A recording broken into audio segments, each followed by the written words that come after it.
Did you know that to profit in fish farming, you need to manage your pond water quality? Or perhaps that you also need to manage your security at the pond very well. Without you taking any further, let us now dive deep into how you can do that and you harvest mega profits in the much more profitable fish farming project. Here we go. Don't go away. Subscribe and we get started.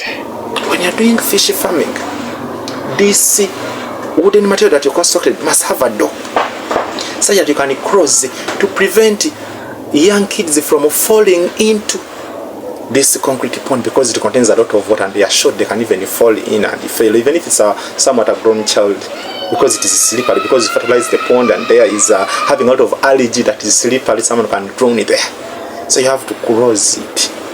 When you're making this wooden thing I'm showing you here, you leave some holes letting the sand, rather the sand to get in. And if you can see right behind me here, I didn't even make these wooden pieces to go to exact top. There is some space to let in the sand. Hope you can see it in my background. And even the other side and even the other side, they are there. Or probably if you cannot use, it's not a must that you're going to use wood, you can even have a wire mesh, that mesh, a metallic mesh, and then you put it around your pond to prevent kids from falling in. And that one will even be better because sun will be getting into the pond. But for my level, for my size, where I'm doing, based on the neighbors, I fear that they may even throw some poison from the roof to down. That's why I even had to put iron sheets. But if where your eyes is safe, you don't even put an iron sheets. You just put a wire mesh and then you're good to go. Or you just put these, wooden materials and then you're good to go. So that's what it is. The roof may be needed or not needed depending on the circumstance, but security is very paramount. Yeah, you need to plan ahead of your enemies, because some people don't wish you to prosper. So that is how you can do the construction of a concrete fish pond, and then it shall be good to go. And then you will start stocking your fish and you earn money. Some people have been asking me, I'll make a video about this. Is fish farming profitable? Oh yeah, fish farming is profitable. According to my research and calculation and research that I've found with various fish farmers, catfish farming, which you can do probably now in such a pond, because you don't need to regularly change your water. You just change your water like 10% for every week. You change 10%. You will change 10%. I will show you how you calculate the volume of water here, and you know the liters, and know how much you're going to put out as 10% every week. I'll make a video about that. So make sure you subscribe and always keep on following and commenting to tell me what you need to learn about. So I probably have been talking about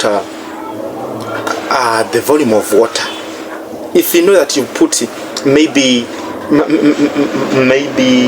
700, let's say 700 liters, rather 700, jerry cans. I'm talking about the local now African style. 700 jerry cans that are 20 liter in here.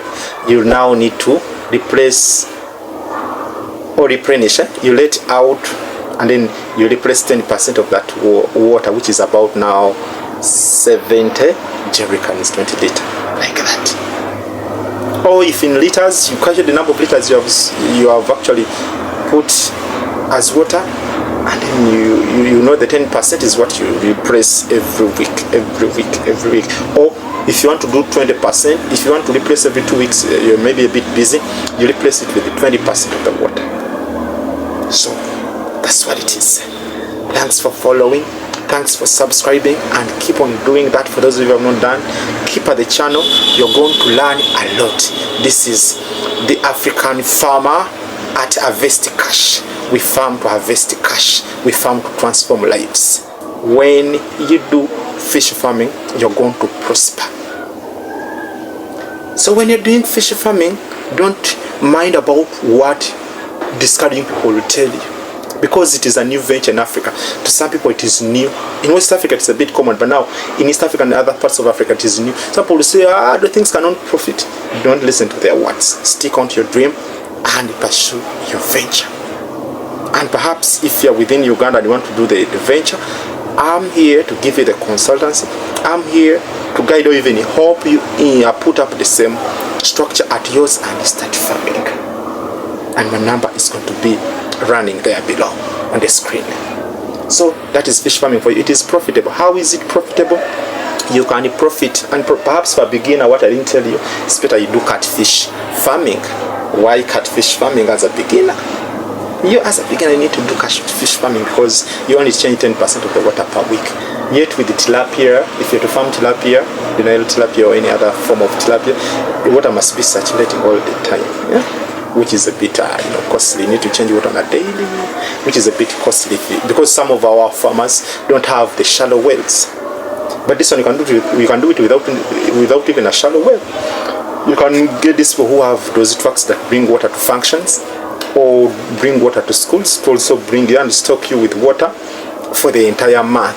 You calculate what would take of the entire month in terms of 10% per week. You calculate it, so maybe 10% was meant to be maybe this number of liters times maybe 4. Those are the 4 weeks in the month. And then you stop with you remove the water and replace with that volume of water, such that you don't now change on every week. You can do it once a month. But with once a month, you calculate and stock or change enough amount of water that will take the fish with the fresh water for the entire month. Why do you change the water? Because the fish already is poor in that water. The oxygen there gets finished. The dissolved oxygen that the fish take gets finished. So that's why you need to replenish. You need to repress. You need to repress literally, so that your fish can actually swim very well in the water. Because water to them is life. And to us, even human beings, water is life. So don't be discouraged. You don't have a shallow well. You cannot do, even with a tank that collects water from your house, you can actually be in position to actually get that water and use it to replace the water you have in your fish pond, concrete fish pond. That is 10%. You just go to go. If you can have enough water to replace 10% per week of what you have in your pond in terms of water, it's just okay. You can even hire those trucks they bring you. You replace once to take you for the entire 4 months. There you replace now 40% of the water because now a month has 4 weeks. You get? There you're good to go. So catfish is one fish which doesn't disturb perhaps to us, to you the beginners, because you don't need to continuously replenish the water, because for it can even survive in those those turbid waters. So it doesn't mean that you don't change the water. You have to change water for catfish. I'll make other videos on our fish farming channel here, and you learn more about fish farming. Keep on subscribing, keep on following, keep on commenting. I've loved the joy, I've loved the love since I started the channel that you've been showing me. So keep up the spirit, because we also just earn from the little that we get from YouTube, from the knowledge that we give you. So now support us to also support you. We give you knowledge. You also subscribe, follow and like, so I also pick some little money from YouTube. Also now keep facilitating these programs of teaching you. Thanks for everything. I've been your host, Chiberu John Mary Basajja Solo, the Ugandan farmer for today. Bye bye.